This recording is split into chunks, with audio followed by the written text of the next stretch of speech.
Um médium é uma ponte entre o plano físico e o espiritual. Ele desempenha um papel fundamental como intermediário nas comunicações entre os dois mundos. A mediunidade traz consigo uma série de benefícios e desafios. O autoconhecimento profundo, a oportunidade de ajudar o próximo, a ampliação da percepção e o crescimento espiritual vêm acompanhados de responsabilidade, do estudo e dedicação para lidar com as interferências negativas de outro plano. No episódio de hoje, contaremos um pouco da nossa jornada como médiums, o que já vimos, sentimos e os desafios que encontramos nessa jornada.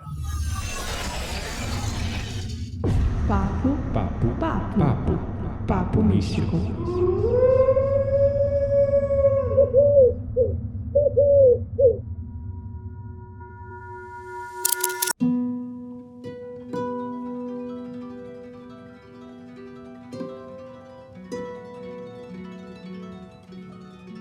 Meu nome é Quitéria Dark e hoje eu sei que a minha primeira experiência mediúnica, pelo menos que eu me lembro, eu tinha 7 anos de idade.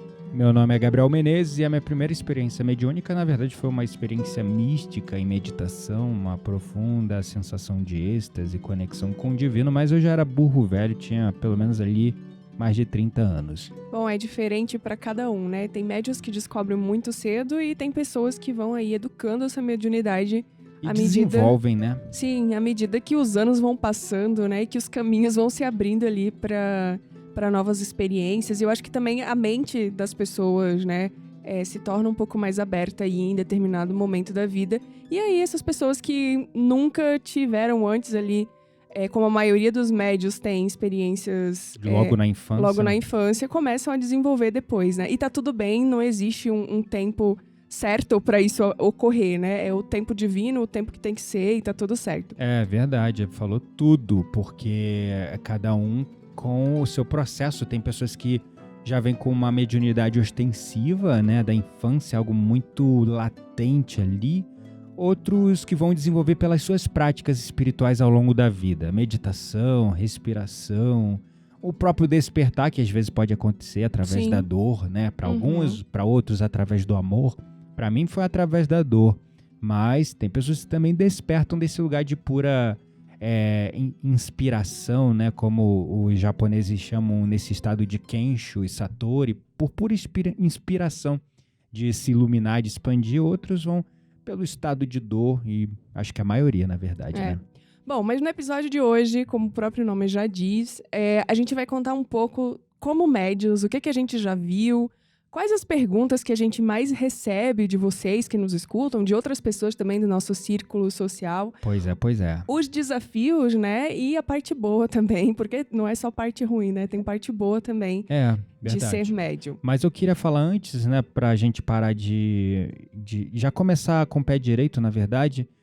E a gente já falou várias vezes, né? Acho que mas sempre vale a pena repetir, porque tem pessoas que se conectam com o nosso canal depois, né? Não é pelos primeiros episódios. Sim. Alguém indica que a pessoa ouve um episódio e de repente se apaixona e quer ouvir todos. Inclusive, nosso canal está crescendo bastante. Gratidão a todos que vêm nos acompanhando e compartilhando. Mas a gente já falou isso e eu vou reforçar aqui. Mediunidade não é nada exclusivo, especial, que só um tem em detrimento do outro, que só escolhidos que nascem reencarnando espíritos elevados que vão ter, ou que vão vir em missão.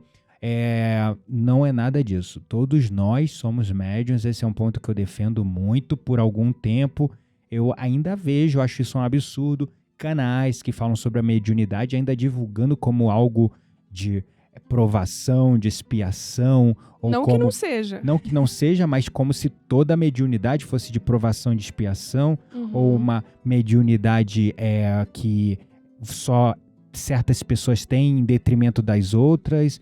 Eu vou continuar levantando essa bandeira e eu já vejo que os canais mais antigos estão também mudando o discurso. Sim, porque a própria literatura, né, espírita, kardecista e até nas próprias literaturas do Ramatiz, que é um espírito muito evoluído e que já escreveu vários livros também, eles sempre ressaltam isso, né? Que todos nós somos médios, que a mediunidade é uma faculdade intrínseca aí Da alma. da alma, né? Exato. Então, Assim como do corpo temos os sentidos físicos intrínsecos do corpo físico, ver, ouvir, sentir cheiro, sentir aromas, sentir o toque, sentir, a nossa alma também tem os seus sentidos intrínsecos de ver clarividência, de ouvir clareaudiência, de sentir clarissenciência, e a lista vai, né? sim. Então, é isso que eu queria deixar claro. Acho que ficou claro agora, né, para quem está acompanhando a gente, que a gente não gosta de colocar a mediunidade como algo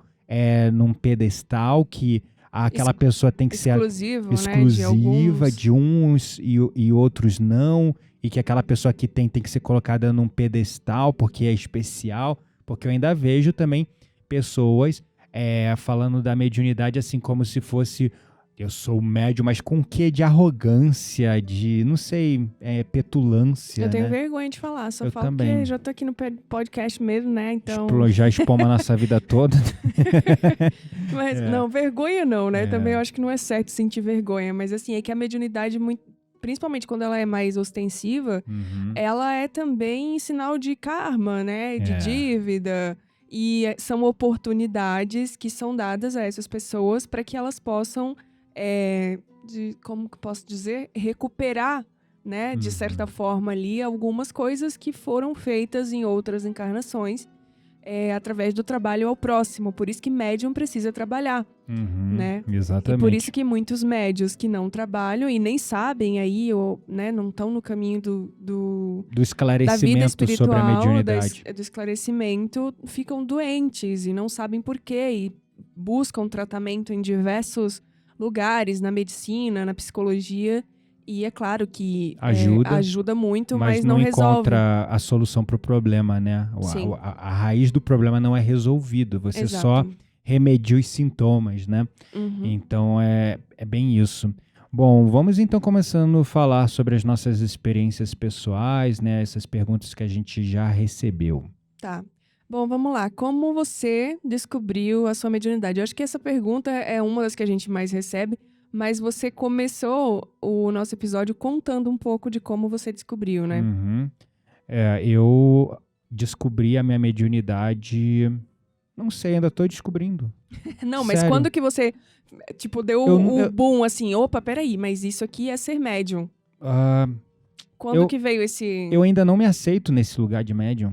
Eu não me sinto... Aí já vem crença, né? Porque, quem disse? Se é uma Você acabou dizendo que todo mundo é médium. Exatamente. Se é uma faculdade intrínseca, por que eu tenho que me sentir merecedor ou não de falar que sou médium?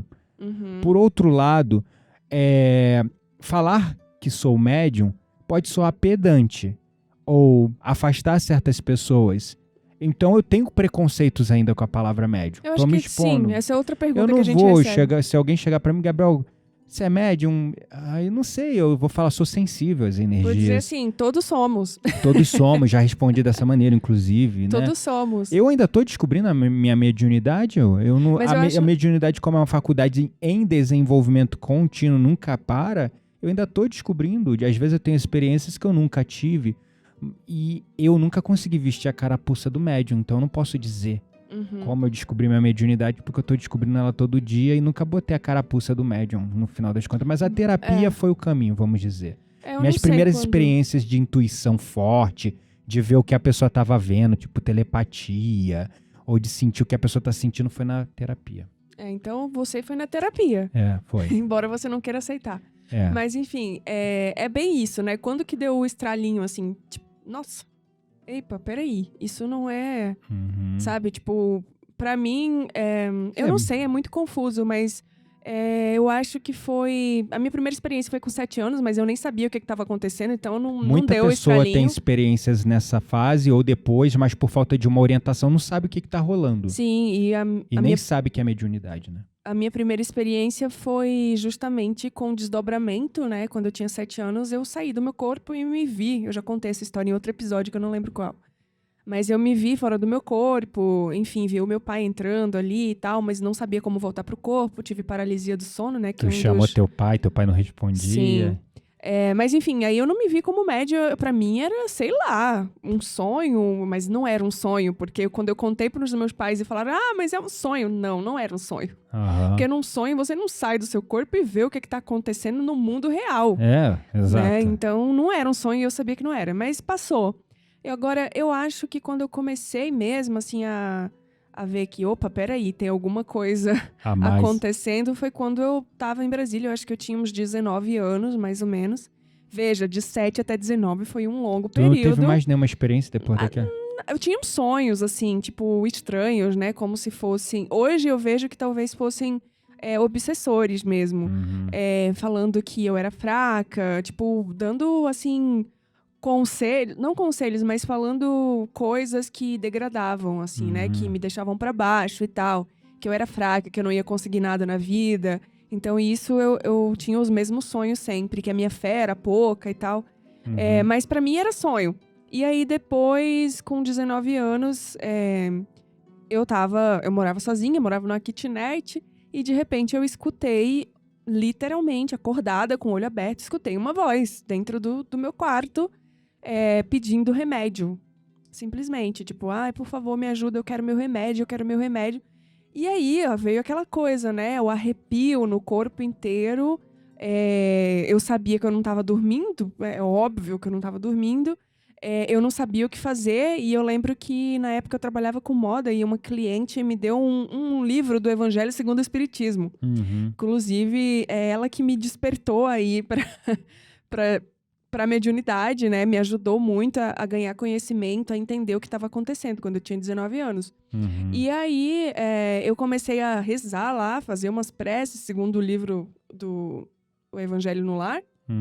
E depois, sei lá, fiquei morrendo de medo, vi algumas outras coisas, mas assim, eu lembro que a minha amiga foi lá em casa com a cruz, assim. Água benta, né? Água benta, e ela veio assim, da casa dela, que ela morava em outra cidade, que eu liguei pra ela chorando, desesperada, contando o que tinha acontecido. Ela veio, meu Deus, tipo, o diabo tá aqui na sua casa, entendeu? Vamos arrancar ele daqui.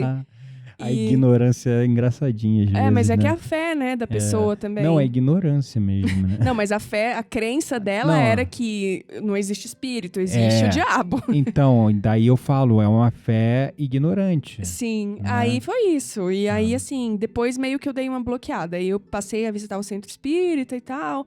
E aí aquela coisa, né? No início, eles meio que, você não tá preparado, bloqueia a sua mediunidade. Faz tratamento de desobe ali, que é o protocolo, né? E meio que bloqueia. Eu parei de ver. E aí, depois de um tempo, aí de novo, né? Entendi. E foi isso. Foi assim que eu descobri a minha mediunidade, então, basicamente. você vê, não é um momento absoluto onde a gente descobre nossa mediunidade. A gente tem vários eventos, várias situações, até a gente começar a perceber que precisa se empoderar estudando sobre o assunto. Claro, exatamente. E quando eu falei fé, eu não quero falar assim, a fé que é algo ruim, de forma alguma. Eu tô falando a fé cega, que te impede de estudar e aprender sobre as coisas, e expandir além do que o dogmatismo religioso da tua crença te permite. Sim. Porque assim você permanece sim na ignorância, porque todas as religiões, elas possuem sim uma parte da verdade, mas elas não contam o todo da história. Sim. Quando você expande, né, isso a gente aprende na própria teologia, estudando várias religiões diferentes, você expande, você ganha uma compreensão espiritual muito mais abrangente, onde todos os paradoxos se reúnem. Os ritos do catolicismo fazem sentido, ao mesmo tempo que os do protestantismo também faz, ao passo que você vê similaridades com o judaísmo, com o islamismo, misturado com o budismo, e tudo faz sentido, você entende a essência das coisas, né? Sim. Então, esse é o ponto. No meu caso, como eu disse, realmente foi também muito parecido com o seu, mas foi em terapia, né?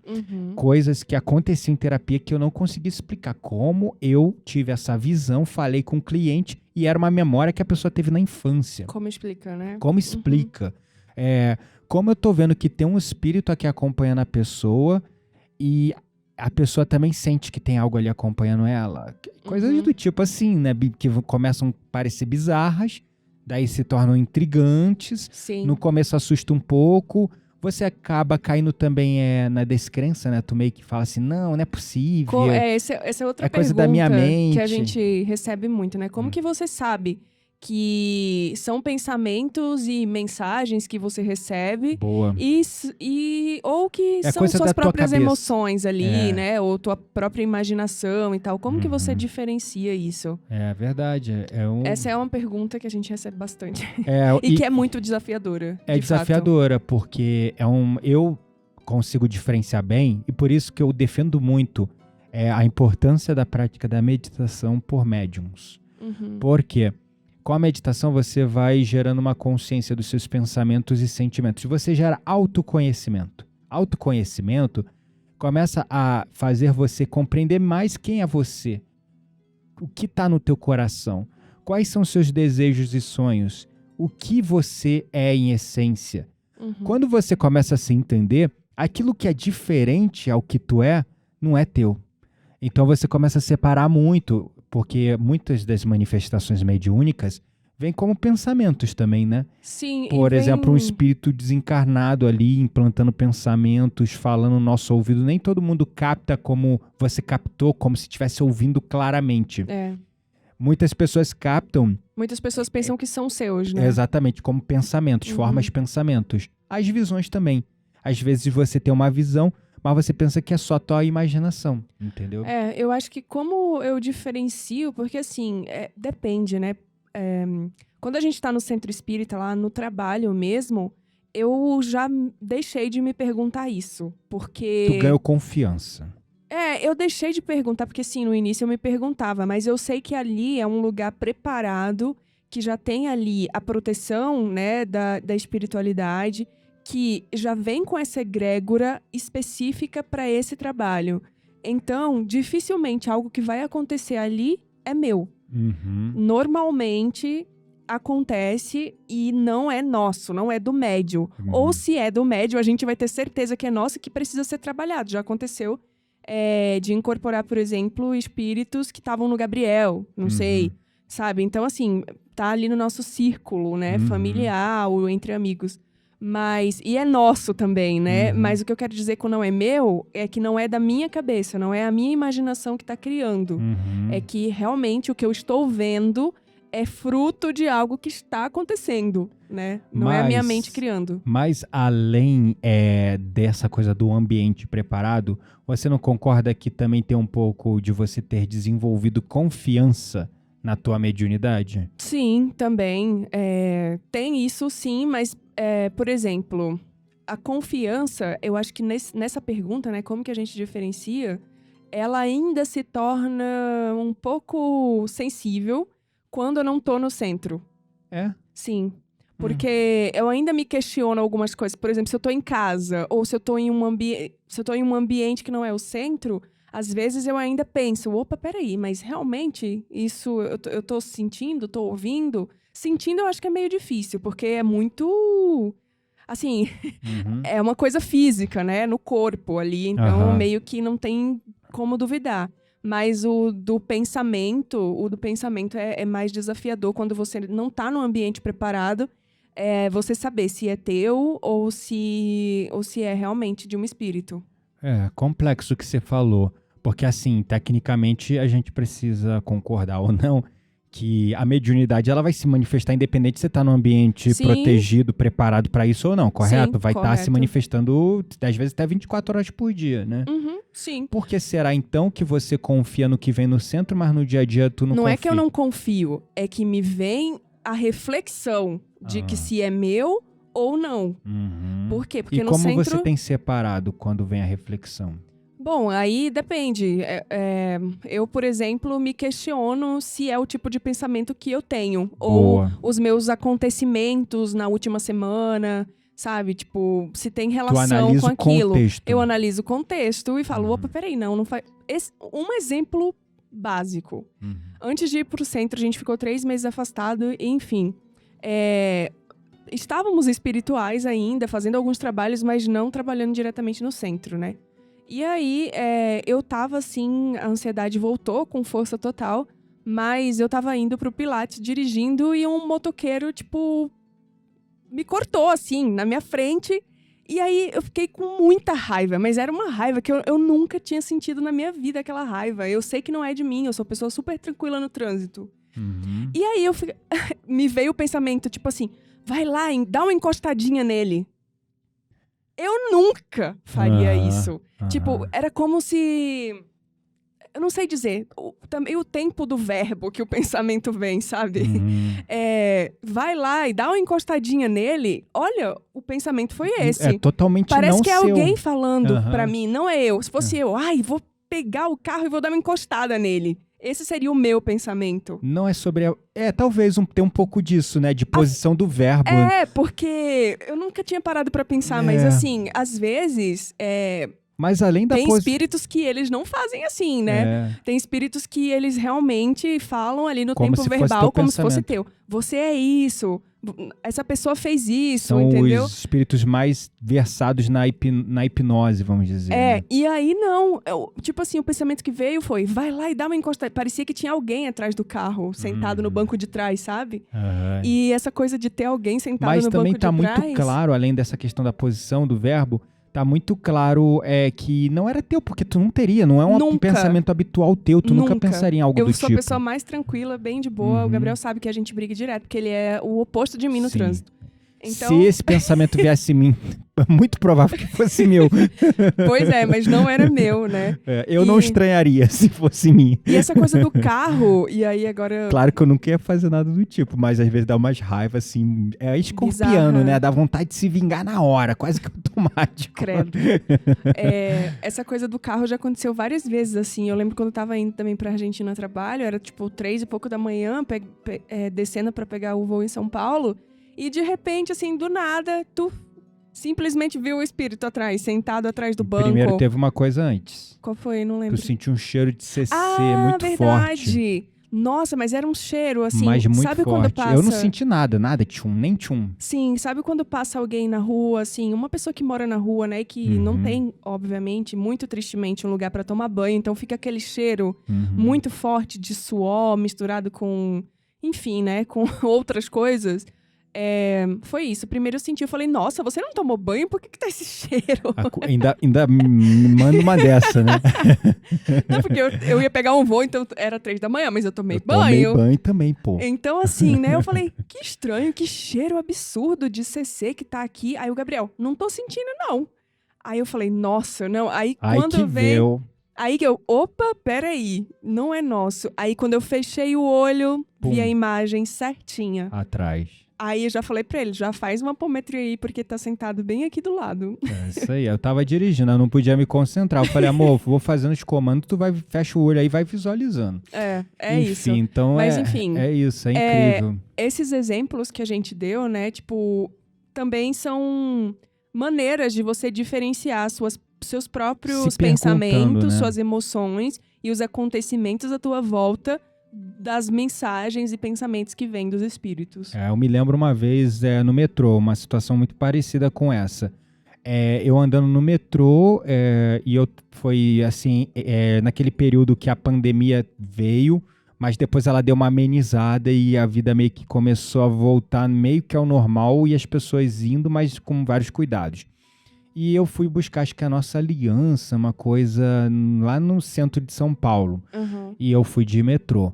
Eu peguei o metrô, aí passei eu tava muito espiritualizado naquele momento da nossa vida. Eu continuo, mas assim, eu tava bem conectado porque eu tava isolado de influências externas e trabalhando muito dentro de casa com a espiritualidade. Continuo fazendo o mesmo, mas foi ali que começou o meu isolamento completo do mundo ali, né? Porque eu ainda tinha um pouco de círculo social, coisas do tipo, hoje eu não tenho mais nada disso. Aí eu tava muito sensível às energias, né? E aí eu fui andando no metrô, primeira manifestação mediúnica não, mas mediúnica de pensamento, forma pensamento de outrem ou de mesmo desencarnado. Tô andando e vi uma obra de arte em papel linda, linda, linda. Mas exposta assim. Me deu uma mistura de vontade com pensamento. Dá um soco nisso, derruba tudo e sai correndo. Já foi aí. Nossa. Típico de espírito zombeteiro. Isso, e muito aleatório, porque tipo, totalmente fora de contexto. Aí tu também diferencia. Quando a parada é muito aleatória, é fora do que tu normalmente faria e é muito fora de contexto. Sim. Aí, na hora, já dei aquela observada, isso não é meu. Aí aquela rápida prece, né? Mas no corre não dá tempo de tu fazer nada ali mais potente para afastar aquelas influências. Mas atento a elas. Cheguei na beira do metrô, aí veio um pensamento. Dos trilhos, né? Na beirada ali dos trilhos, aí tava vindo o trem, aí veio o pensamento assim, pula na frente desse trem. Aí, Nossa. mas assim... completamente aleatório, muito né? aleatório e pula na frente desse trem, vê esse pensamento, mas tipo assim, aquele pensamento que você imediatamente afasta da tua cabeça, porque não é teu. Não tem aquele tipo de pensamento que bate e tu até se questiona, caraca, que bizarro, por que eu tô pensando nisso? Sim, e você percebeu que o verbo que foi usado também foi a mesma coisa que comigo? Tipo, foi tipo uma ordem, assim, né? Tipo, pula, por que você não faz isso? Entende? Tipo assim, então presta atenção na forma verbal que o pensamento vem. Exato. Porque se não é uma coisa muito interna ali, você com você mesmo, é provável que seja um espírito. Exatamente. Bom, vamos para outra pergunta, mas aí, ó, essa parte aqui a gente entregou agora para vocês é ouro, porque a experiência é nossa, vivida até diariamente, vamos dizer. Isso foi uma coisa que eu fui percebendo, assim, tipo, a forma verbal, né, que a mensagem chega. Foi um insight meio que hoje, porque eu nunca pensei... Exato, foi o insight de hoje. Eu nunca pensei dessa maneira, mas faz muito sentido. Faz muito sentido. Faz sim. Bom, aí outra pergunta que a gente recebe bastante é se a gente não tem medo dos espíritos que se comunicam. E assim, pra ser bem sincero, eu podia falar, não, já tô acostumada, mas a realidade, gente, é que sim, eu tenho medo algumas vezes. É verdade. Eu também não vou ser hipócrita e falar que não.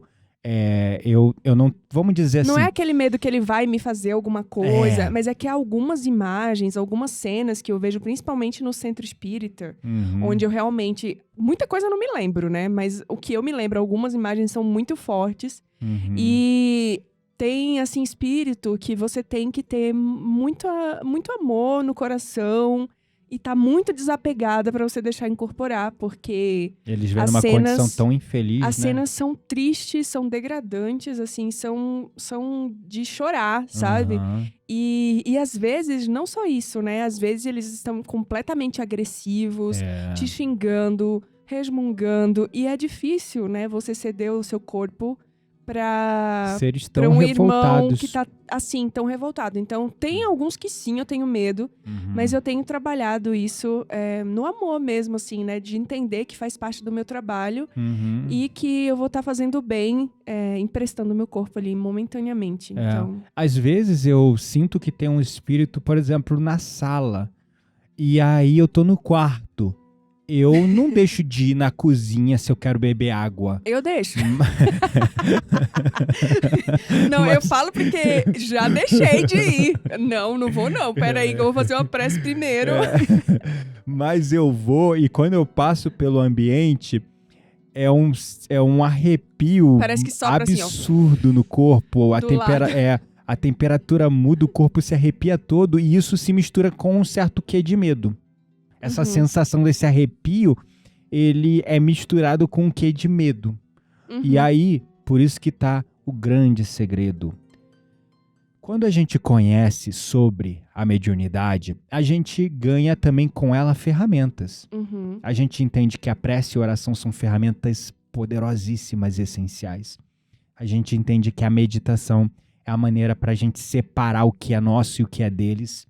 A gente entende, por exemplo, passes e técnicas como a própria apometria para você afastar essas influências. Você cria seus mecanismos, rituais até diários. Você começa a proteger o campo da sua casa diariamente. E seu próprio campo, né? E o seu próprio campo. Você começa a pensar em orar todo dia e criar uma redoma protetor em volta do seu lar. E fazer o bem também, através das suas ações, da sua ética, da sua moral, né? E trabalhando isso. Exatamente. Aí o que você faz? Você, como Chico Xavier falava, né?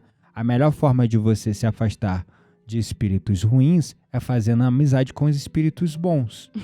E como é que a gente faz amizade com os espíritos bons?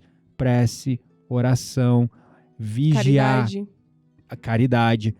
Mas no nível pessoal ainda, antes de ir para a caridade. Prece, oração, vigiar pensamentos e sentimentos, né? Manter seu campo protegido, sempre elevado. Às vezes a gente desanima também, mas aí a gente tem a prece, a oração. E Sim. esses espíritos bons, eles vêm ao nosso favor quando a gente tá mal. Uhum. Leitura, estudo. Sim, Os espíritos, alimentar a alma. Os espíritos bons, eles amam quem estuda, amam quem está se sintonizando nas informações que elevam a consciência. Aí também, é claro, a caridade, né? Vai fazer com que os espíritos bons se aproximem de você e os maus parem de te enxergar até, né? Então, essa é a maneira. Mas às vezes, como médiums, a gente vê espírito ruim ou sente a presença. Sim, às vezes eu tenho medo, às vezes não. Às vezes, assim... Só que a gente tem recursos. Não exatamente. Fica, porque o que eu percebo, e era por isso que eu tinha muito medo, hoje eu não tenho medo. Eu tinha um medo absurdo de fantasma, né? Que é o termo que eu usava na época da ignorância. Aí eu tinha um medo absurdo. Eu vi um filme de fantasma, de terror, eu ficava... Sabe aquela pessoa que fica impressionada? Eu ficava ao triplo. Eu ficava olhando por cima dos ombros, eu ficava olhando no Embaixo da cama. reflexo da janela, eu ficava com medo do que tinha debaixo da cama, eu sempre fui muito cagão com essas paradas. Talvez porque eu tenha passado uma boa de uma temporada num umbral bem pesado, bem feio entre uma vida e outra, e aí criou um trauma, né? Dessas figuras dantescas.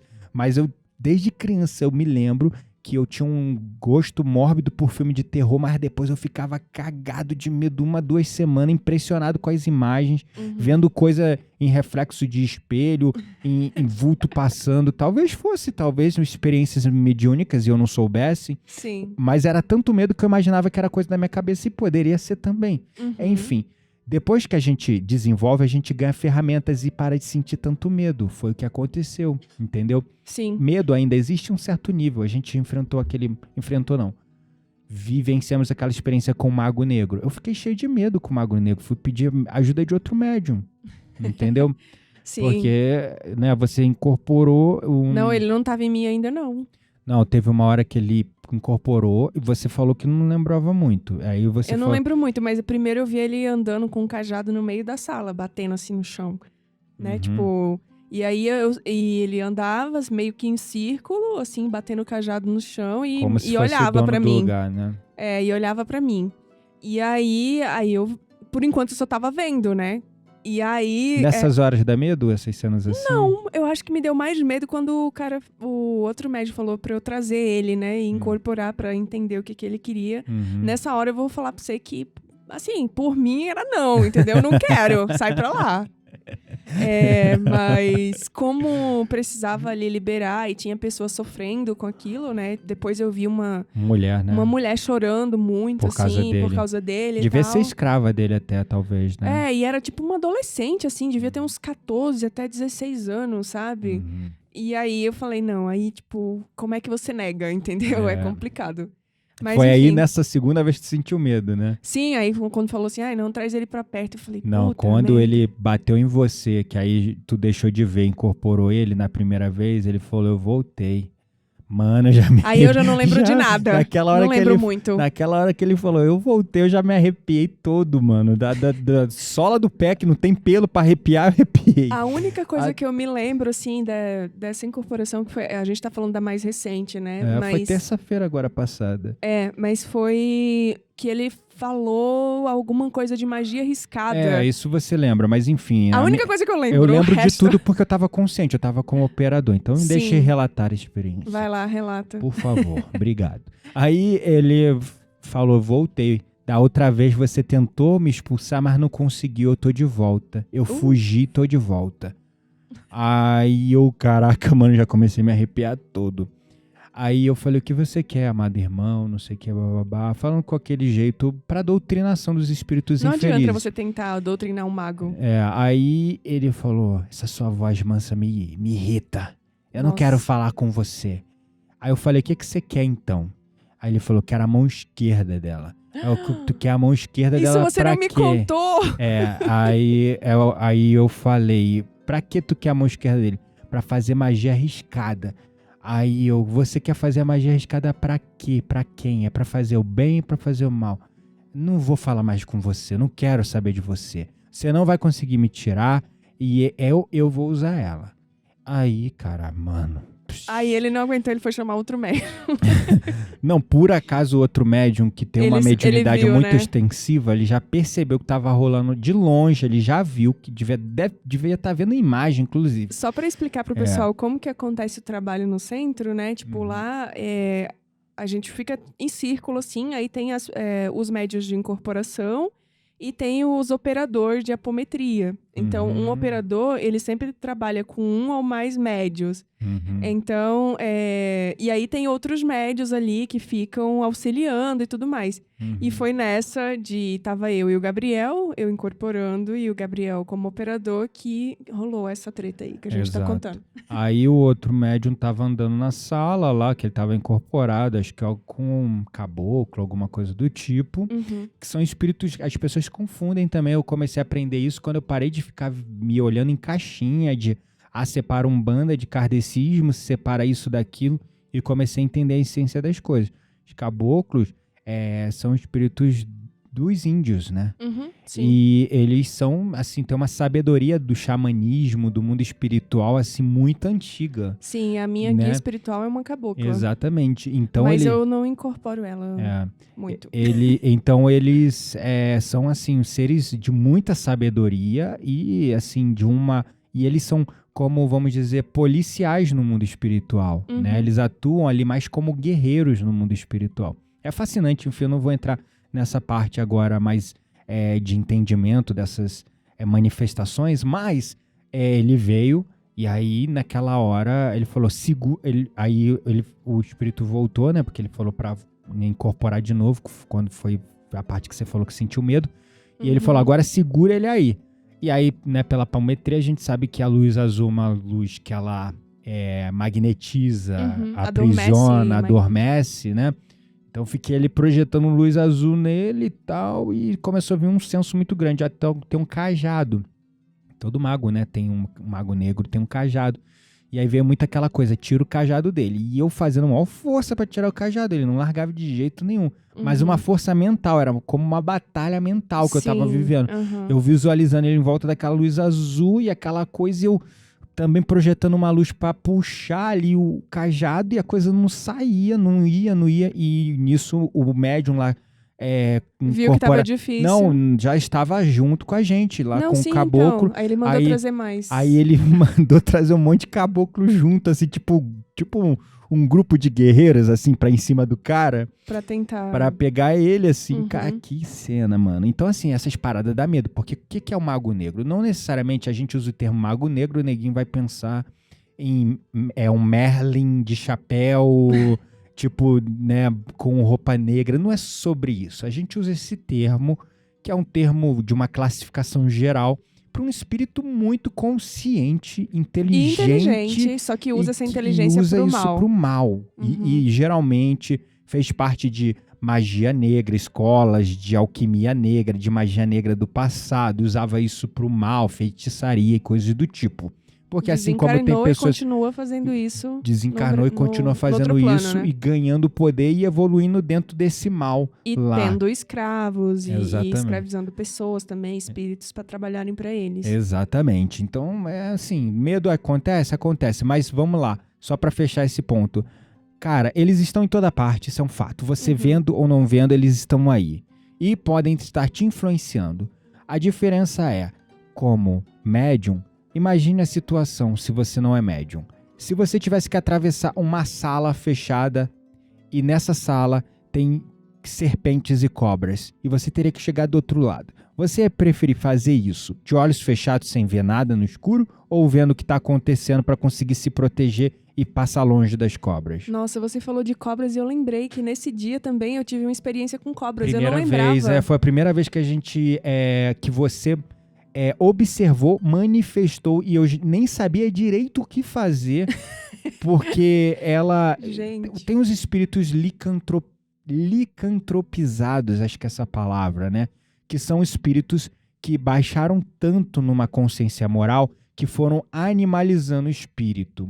Geralmente espíritos que vão ali, desencarnam como homens, mulheres, mas lá no mundo espiritual continuam fazendo aquele mal e vai perdendo a forma humana ao longo dos séculos. Formas de animais, né? E vai adquirindo formas de animais, e a serpente geralmente está ligada a espíritos que fizeram muitos esquemas de traição, difamação, manipulação. É a mente deles que cria essa forma e o perispírito adquire essa forma. A gente já falou isso em algum podcast, Sim, inclusive. acho que foi no Roqueiro do Umbral. Foi isso mesmo, é um roqueiro do além. Episódio 20 alguma coisa, não lembro. Roqueiro do além, a gente já tá no 86, então não espere que a gente lembre o número dos episódios. Mas você sabe que uma das perguntas também que a gente mais recebe é como é o umbral? E aí falando um pouco da nossa experiência, principalmente dessa que é mais recente. Da nossa não, da sua, eu nunca fui no umbral. Nossa, porque você era o meu... Você nunca Eu era o teu operador. Você era o meu operador, então eu você tava junto. Eu fui no umbral talvez na vida anterior, até chegar essa vida e outra, talvez eu estivesse lá no umbral também, porque eu não sou flor que se cheire, não. Tô aqui pra cumprir os débitos, né? Se a gente tá aqui é porque a gente não presta. Mas assim, independente disso, eu aqui, em consciência, eu nunca fui num umbral, ou experiência igual você tem tão forte de ir lá. Eu vou lá trabalhar, acho que se não toda noite, pelo menos uma vez na semana. E no centro, basicamente, eu acho que assim, pelo menos... Eu não sei, eu acho que toda vez que eu vou no centro, eu vou pro umbral. Uhum. Porque tem sempre alguma coisa lá precisando. E quando você vai no umbral, você vê também, já viu outros espíritos animalizados, coisas do tipo? Foi a primeira vez que eu fui pro umbral e eu caí nesse lugar. Com um espírito animalizado? Sim. O que eu já tinha visto antes de formas animalizadas... foi nos registros acásticos. Ah, tá. Porque teve uma vez que eu abri o registro de uma pessoa e tinha um espírito que já tinha... O rosto dela já estava comido ali por aves de rapina e ela estava já meio que adquirindo uma forma de ave de rapina também. Caramba. Então foi uma imagem assim muito, muito forte que eu não tive nem coragem de contar pra pessoa que eu li o registro. Mas, assim, no umbral foi a primeira vez, porque isso assim... foi uma vida dela entre vidas, né? Sim. Entendi. E, enfim, eu nem lembro a pessoa, qual era a pergunta, né? Porque quando a gente faz os registros, a gente trabalha em cima de uma pergunta. Mas foi isso. E dessa vez, de repente... E aí, voltando um pouco também de como é o umbral, mas também se a gente, né, tem medo...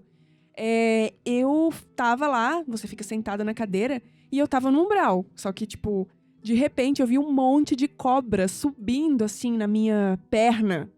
Gente, eu tenho pavor de cobra. Eu me lembro que eu pensei, quando você deu um grito e começou a chorar e falar... Ai, cobra, tipo assim, muito desesperada. Eu pensei que já era um espírito incorporado. Não. E não era. E eu ainda tava razoavelmente consciente aí, porque, tipo, eu tava ainda me comunicando com você. Isso. Tinha muita cobra e elas começaram a subir assim na minha perna e a minha perna começou a ficar muito gelada e dormente. Muito gelada e dormente. E aí eu não queria. Nessa hora, gente, você tem vontade de desistir de ser média, você tem vontade de tudo. Você quer largar e ir embora, entendeu? Você quer, tipo, desincorpora aqui, fecha o meu chakra, tchau, entendeu? Beijo, benção. Mas eu não podia.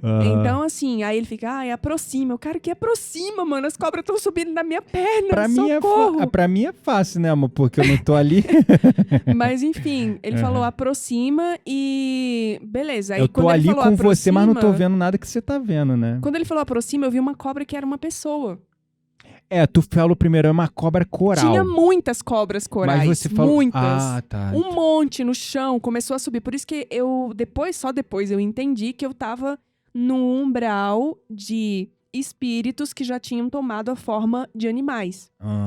Que só se depois eu vi. A tal nível de involução moral que Sim. assumiram formas de cobras. Exato. Então começou a subir... devia ser um vale muito assim, de traidores, traição, essas coisas. Não sei dizer, porque é tudo muito escuro, muito a terra preta, só com uma penumbra, assim, uma névoa que eu tava vendo, umas árvores mortas, entendeu? Bizarro. E aí um monte de cobra no chão. E aí quando ele falou aproxima, que é justamente... para trazer o espírito e trabalhar o que é que precisa ser trabalhado para aquele espírito, naquele dia, naquela hora, eu vi que ele tava tipo uma cobra gigante, assim, muito grossa. no chão. Uhum. E aí ele fala, não, traz pra você. E aí, não tinha como eu trazer pra mim. Por quê? Porque era tão pesado que eu não conseguia. Tipo, e aí eu tive que falar pra ele, não, você tem que regenerar ele. Porque os membros já não existiam mais. Era uma imagem de uma cobra. O que fazia você ter a noção que ainda tinha alguma feição humana? Era só um Eu comecei feeling? a ver, quando você começou, é porque, né, na apometria, quando o espírito ele tá nessas formas, ou quando ele tem um braço, ou uma mão, ou uma perna, que é de acidente, né, normalmente, e o perispírito não recuperou, tá sem o braço, tá sem... Tá sangrando, tá com tiro na testa ainda, tá cego, tá queimado, tudo tá então, ainda ali no espírito. Então a gente tem que regenerar. Isso. E esse espírito específico, ele tava tipo assim, a cobra, entendeu? Praticamente. Então eu falei pra ele, não adianta você falar pra trazer pra mim, porque não vai dar. O espírito dele já tava numa forma tão pesada que eu não conseguia trazer. Tinha que regenerar o perispírito pra poder falar. Então, entendi. por isso que eu fiquei falando pra ele. Por isso que quando eu também falei aí eu falei pra trazer, aí a cena era tão horrível que tu começou a chorar e eu pensei que já era o espírito. Não, aí eu perguntei, quem é você? Fale. E aí você falou, não é ele. Ele não tá aqui. Ele não pode falar. Exatamente. Aí foi aí que me deu insight, né? Tem que regenerar. Aí que entra um pouco do conhecimento, mas somado também com intuição. Porque até o operador, mesmo que ele não tenha uma mediunidade tão ostensiva como o médium ali que está incorporando e vendo, a gente tem que ter muita intuição também, muito feeling e se deixar usar pela espiritualidade. E aí veio muito forte na minha cabeça. Reintegra a centelha búdica dele, que é uma manobra que a gente faz para ele se reconhecer como o ser de luz que todos somos, até quem está na mais podridão das trevas, ele tem uma essência de luz, né? Então, ali, nesse momento que a gente bota um espírito que tá numa condição moral muito ruim e muito animalizado, ou ele se sentindo muita culpa, e ele não consegue mais nem perceber que ele pode ter ainda luz dentro dele. Quando você coloca essa perspectiva, ele começa a perceber, eu posso sair dessas trevas. Se há luz em mim, eu sou digno de sair dessas trevas. E aí eu fiz isso e depois comecei a fazer, tipo assim, eu nem sabia que era possível, mas funcionou, que a gente chama de retornar à forma humana. Sim, aí foi retornando e ele foi dando os comandos e aí ele achava que já tava todo retornado, mas não tava. Aí teve uma E eu tava vendo a cena, assim, mais bizarra. Tipo assim, metade homem, metade cobra, sabe? Aí tu falava, não, agora regenera as pernas. Eu falo, não, ainda não tá, ali, né? Aí quando foi dar, aí ele tá com sede. Eu fui, né, faz um comando pra dar água. E o tá com sede, gente, a boca do médium, você não tá entendendo. É uma sede que você não sabe de onde vem. Você sente no seu corpo. É uma coisa de quando louco. você falou, tá com sede, a gente, né, materializou ali água, comida e tal. Aí você falou, ele tá bebendo água como uma cobra ainda. Aí vamos lá, regenerando a língua, retornando a compleição humana máxima. Incrível, cara, assim, a gente fala assim, parece muita viagem que a gente tá falando, né? Mas... E assim, a gente não tá também, como é que eu posso dizer, fazendo piada com isso. É claro que alguém, a gente fala de um lado, assim, humorado. Mas é um ri de empolgação, né? Eu não tô não é um ri de escárnio, claro, nem deboche. É uma mistura de fascinação com pela surpresa, né? Com surpresa, porque realmente você vê coisas que, assim, se a gente contando aqui, fica difícil de acreditar. E no momento que a gente regenerou ele já estava preparado ali, não precisou doutrinar nem nada, era só encaminhar. Já era a hora dele, né? Já era a hora, porque assim, é uma coisa importante da gente esclarecer. Também não adianta a gente ir por um umbral e escolher aleatoriamente o espírito que a gente quer. Não é assim. É uma parada que eu aprendi também, foi nessas experiências com você. Porque teve uma vez que você foi no umbral e aí tinha um monte de espírito. Aí eu falei, amor, então vamos tentar resgatar eles. Aí você falou na hora, não, eles não estão preparados ainda. Só um que só tava. um. Aí eu falei, então quem é esse? Aí você aí você aí você não sabia ainda. Aí eu falei, então tenta se conectar e sintonizar para saber qual deles estão precisando de ajuda, porque eles estavam numa condição de lama, sempre. com Eram cabeças no chão, solo, no enterrado. solo e tal. E aí eu falei, vamos então resgatar todos eles. Aí você falou, não, é só um, porque esses ainda não estão preparados, não deu tempo deles ainda. Sim, aí... nesse também era mesmo, porque tinha várias cobras. Também. Tinha várias. E depois, enquanto a gente estava regenerando tinha outras cobras querendo ser regeneradas e querendo e ajuda, e não podia, porque... E eu não sei como é que eu explico, sabe? Tipo, não sei, gente. Simplesmente era aquele que tinha que ser resgatado. Os outros ainda não. É a sabedoria inata do seu eu superior, misturado também que... A espiritualidade também, isso que eu ia falar. Tu nunca tá sozinho. Mesmo você não estando vendo teu mentor, teu guia, ele tá ali te guiando também, entendeu? Claro. Então, todo espírito que ele vai pra umbral, ele tem um tempo ali. É igual uma pena de prisão na cadeia. Você cometeu um crime, você pegou ali uma cadeia de 20 anos de prisão, você tem que cumprir aquela pena. Sim, entendeu? E no dia daquela pessoa sair é aquela pessoa, né? E ninguém mais. Então, o umbral é a mesma mesmo coisa. Mesmo que o crime tenha sido o mesmo, mesmo que as consequências tenham sido... A lei tenha sido aplicada em cima de todos, o dia é o dia. Então, o umbral é esse lugar, né? Onde tem esses espíritos. Geralmente, eles também ficam reunidos em regiões de espíritos afins, né? Então, espíritos suicidas, espíritos... assassinos, espíritos, isso, mas esses mundos também se misturam, vamos dizer assim, né, como mundos, mas na verdade são ali camadas do próprio plano espiritual, a quarta dimensão. E muitos desses espíritos têm uma pena ali para cumprir, eles precisam passar por um período de degradação, de tudo, até uma hora que aquele espírito se arrepende. Só que quando aquele espírito se arrepende, ainda não é necessariamente porque chegou a hora. Ele ainda precisa cumprir um tempo ali sofrendo moralmente, se arrependendo até dar o tempo dele ser resgatado. Sim, né? E pra gente ir caminhando pro final, tem mais uma pergunta que a gente recebe bastante, assim, que a gente separou para trazer para vocês, que é como que essa faculdade, né, mediúnica e mais ostensiva, como que ela afeta a nossa vida diária, as nossas relações pessoais e como que a gente lida também com as pessoas que não acreditam, né? Verdade. Que estão aí ao nosso redor. Então, assim, como é pra você? Você quer começar falando?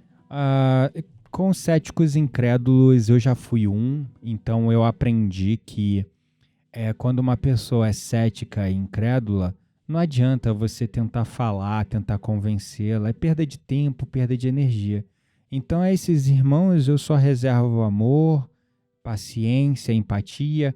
Quando eles miram o meu trabalho com comentários no YouTube, nas redes sociais, eu deixo aquilo entrar, nem mais, eu já deixei, né? Entrar por um ouvido e sair por outro. Agora, nem mais isso, eu só ignoro, não considero.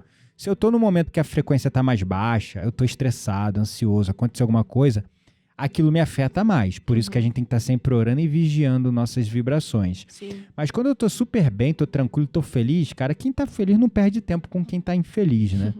Então, é um pouco disso. Mas eu entendo que eles estão no processo deles. Não adianta eu querer acelerar, querer enfiar coisa na cabeça deles. Uma hora, algo que eu falo vai conectar. Muitas pessoas que eram céticas conheceram meu trabalho e viram verdade e deixaram de ser céticos, assim como eu, no momento, me conectei com o trabalho de mentores e de pessoas que me fizeram questionar as minhas descrenças, né? Então é tudo um processo, eu não perco muito mais tempo. Não estou falando que se eles estão infelizes, tristes, eu não estou infeliz e triste com o que eles estão sofrendo. Eu não vou mentir, eu não vou ser hipócrita, que eu vou deixar minha vibração cair por conta deles. Mas eu sinto lá no fundo uma vontade de ajudá-los, mas eu sei que também não adianta. Tem um momento, né? Tem um momento. É igual os espíritos que estão no umbral. Eles têm um momento deles ali para serem resgatados. Sim. E com os céticos incrédulos, eles também têm o tempo deles, né? Pra mim, aí respondendo a outra pergunta, né, que eu acabei fazendo duas, que bom que você já respondeu uma, como que essa faculdade mediúnica, né, como que ela afeta a nossa vida diária e as nossas relações? Eu não vou dizer que ela não afeta, sim, ela afeta. Eu já tive momentos em que eu tava numa reunião ali no Zoom e eu tava vendo espírito. E aí, como é que eu faço, né?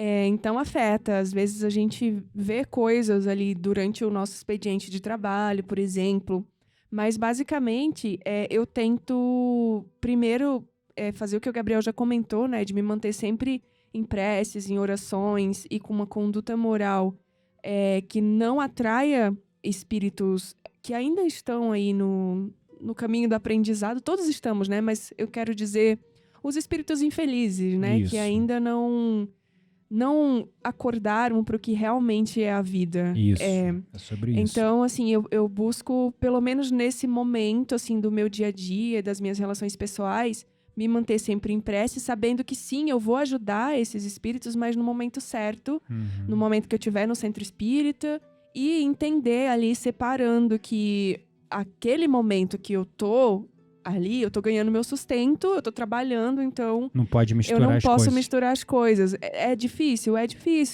mas é isso, gente, tipo, É meio que autoconsciência o separar tempo todo, ali, né? você tá autoconsciente, se manter, manter uma boa conduta ética e moral e fazer muitas orações, pedir ali o discernimento da espiritualidade protetora também. E é isso. E para finalizar, como médium, a gente não precisa que o outro acredite no nosso trabalho pra gente seguir fazendo o que a gente acredita, seguir fazendo o que a gente sabe que precisa fazer. Eu não preciso que o cético acredite nisso para eu continuar causando impacto naqueles que estão abertos a esse trabalho, ou naqueles que estão lá no mundo espiritual sofrendo, ou mesmo daqueles que ainda estão na dúvida e no escrutínio, no escárnio, mas precisam de ajuda. Então eu não preciso, eu sigo fazendo meu trabalho.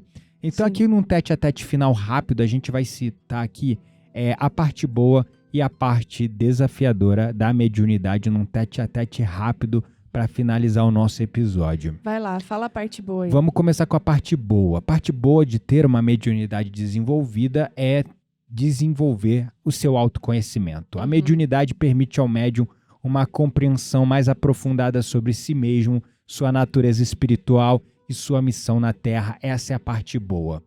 Sim, também auxiliar o próximo, né? Muitos médiuns têm aí a oportunidade de aliviar, de fato, o sofrimento alheio.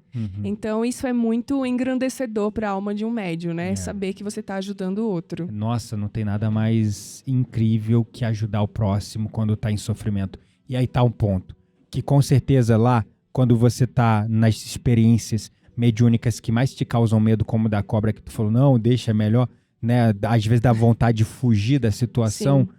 Depois que tu ajuda, a sensação de paz e de dever cumprido é muito maior do que qualquer medo. Total. E faz valer a pena. Por isso que a gente não se acovarda. Sim. A outra parte boa é a ampliação da percepção. A conexão com o mundo espiritual vai expandir a compreensão do que você entende sobre a vida, sobre a morte, sobre a reencarnação e tantos outros mistérios da existência. Sim. Você vai criar uma visão mais abrangente e ampla da vida. Você vai parar de levar tanto a sério certas coisas que no final não tem impacto nenhum, porque a verdadeira pátria, como Cristo nos ensinou, é a espiritual. Com certeza. E o crescimento espiritual, né? Que ao lidar diretamente com o plano espiritual, a gente é constantemente convidado a aprimorar a nossa ética, a nossa moral. E com isso, a gente acelera o nosso progresso. É verdade, porque quando a gente descobre o gostinho, que é maravilhoso, esse néctar suave, maravilhoso da solidariedade, da caridade, ajudar o próximo, você se sente tão bem consigo mesmo, a sua vida começa a entrar nos trilhos, parece que tudo tá certo no lugar que devia estar,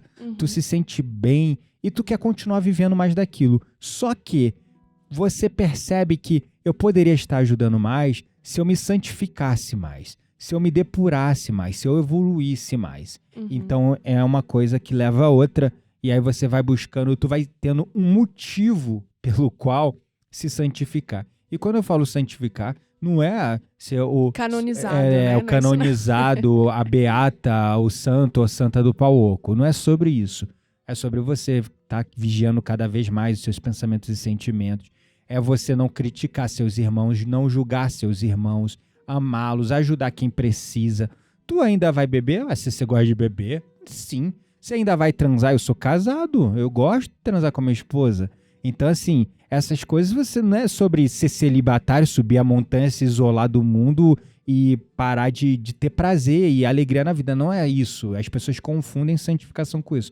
Santificação, na minha visão, é a evolução moral de cada vez mais você olhar para o próximo com muito amor, muita fraternidade e ajudar como você puder ajudar o próximo e não criticar mais os outros que erram, não julgar mais os outros que erram, não apontar o dedo na cara dos que erram, mas ter cada vez mais empatia, compreensão e fazer o que está ao seu alcance, muitas vezes até o que não está ao seu alcance, para ajudar quem precisa. É isso aí. E a parte desafiadora, claro, não é só de rosas que é feito esse caminho. Exatamente.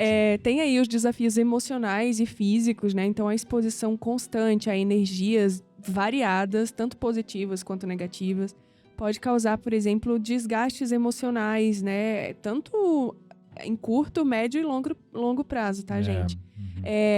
Cansaço também, depressão, ansiedade, até alguns desgastes financeiros também, né? Porque você sofre interferências de espíritos ali, e se você tem uma ansiedade, uma depressão, isso acaba acarretando na forma que você ganha dinheiro, porque você perde a vontade de fazer as coisas. Ou gasta ele, né? Ou gasta porque ele. muitas pessoas acabam recorrendo ao consumo exagerado para canalizar ansiedades ou falta de senso de conexão consigo mesmo. Sim. Mas esses desafios emocionais e físicos, eles são resolvidos quando você desenvolve a sua mediunidade e trabalha ela. A reforma íntima. Exatamente. Também. O outro é a incompreensão social. Em muitas culturas, a mídia ainda é mal compreendida, então ela leva as pessoas ao estigmatismo, ao preconceito e, às vezes, até ao isolamento. Então, sim, até a vontade de não falar que você é médio também, né? Tá mudando isso, mas ainda há muito em meios religiosos. Por exemplo, o caso de uma menina que eu recebi a mensagem, você é médium, é terapeuta, eu sou católica e descobri que eu vou ser sempre católica, então me ajuda a acabar com essa mediunidade. Gente, de onde essa pessoa tirou isso? Que ser católico não pode ser médium não pode ser católico. É muita ignorância, entendeu? Porque os grandes santos e santas de todos os tempos, Jesus foi o maior médium de todos os médiums. Claro. Entendeu? Ele tinha uma conexão médium, como a gente já disse no início do episódio, você entender e sentir e perceber o que está acontecendo também no invisível, no espiritual. É meio, né? No meio. Entre o céu e o mundo espiritual e a terra. Exatamente. Então, por que Jesus era o médium dos médios? Ele estava conectado com o espiritual o tempo todo e vivendo no material, entendeu? Sim. E aí, outro ponto negativo é a responsabilidade. Eu não sei se isso aqui é exatamente negativo, né? Mas pode ser encarado como tal. A mediunidade, gente, ser médio exige aí uma responsabilidade acentuada, porque o médio, ele tem grande responsabilidade nas suas mãos ali, ao lidar com questões espirituais, e o uso imprudente ou egoísta dessa habilidade, ela pode acarretar consequências, quase não me sai a palavra, kármicas. Sim, isso aí, eu tinha medo disso, mas eu não tenho mais medo. Por que não tenho mais medo? Porque eu fui fazendo a minha depuração moral. Tem muita coisa que eu preciso melhorar. Mas eu sei, por exemplo, que nem entra na minha cabeça eu, por exemplo, usar minha mediunidade para prejudicar alguém. Claro. Mas pode ser também para ganhar dinheiro, de forma indevida. Aí entram questões éticas, porque o espiritismo também puxou muito a mediunidade para uma coisa muito abnegada.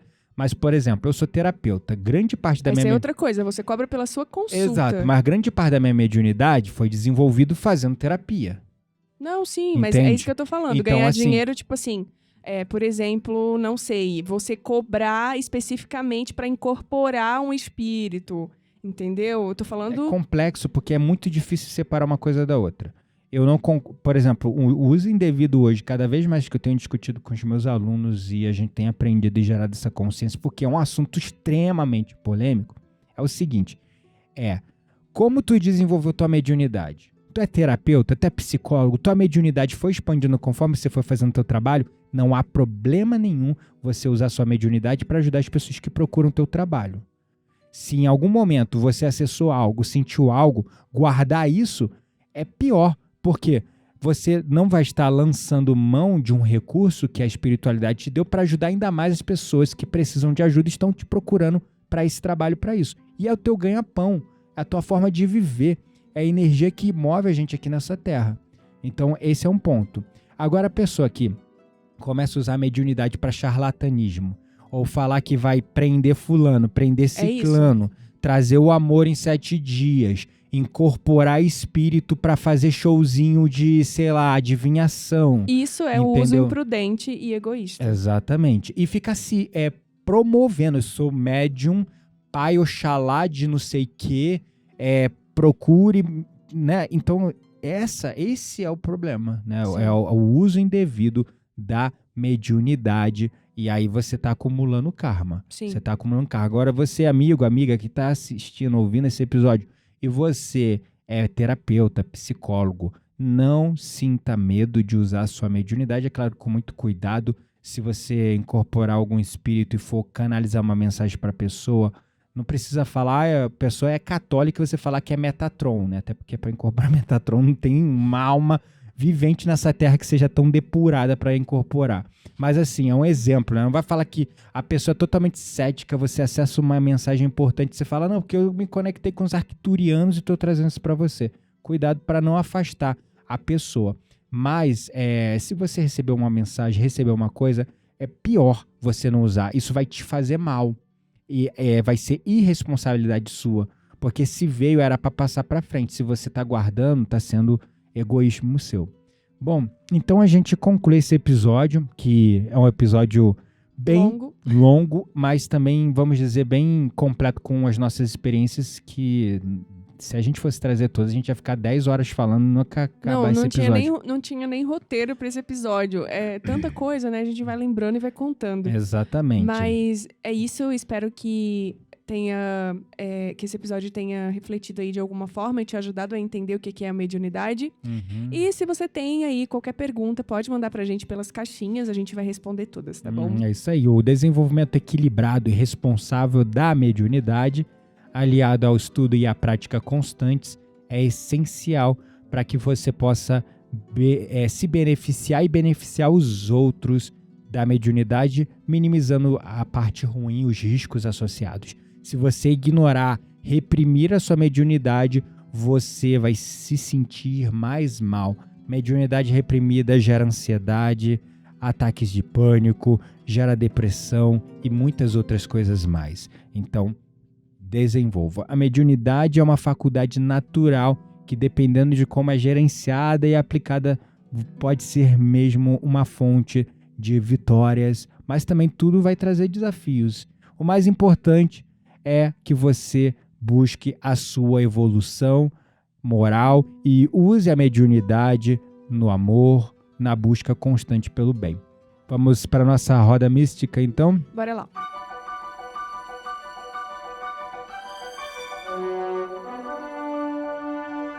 Bem-vindos à nossa roda mística. Neste espaço indicamos conteúdos para pessoas como você que não se contentam com a superficialidade das coisas.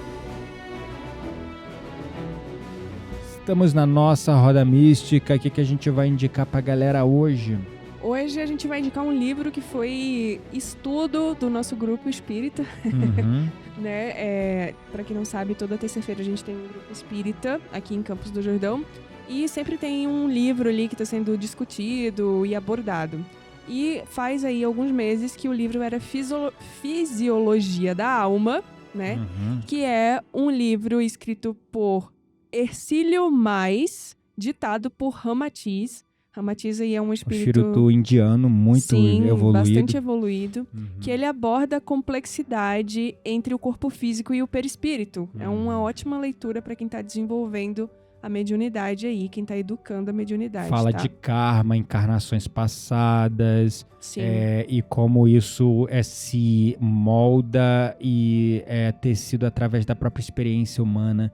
Então, a Fisiologia da Alma é uma obra bem profunda para quem está buscando aí respostas e até conselhos espirituais para questões universais da experiência humana, que vai te ajudar a compreender melhor a sua jornada espiritual e até a sua mediunidade também, entender um pouco mais sobre a mediunidade e viver de forma mais harmoniosa e consciente. E como o Ercílio Mais é um autor, um médium, um canalizador da sabedoria de Ramatiz, é um livro, vamos dizer, espiritualista. Sim. É universalista. Ele não está conectado a nenhuma religião, nenhuma crença.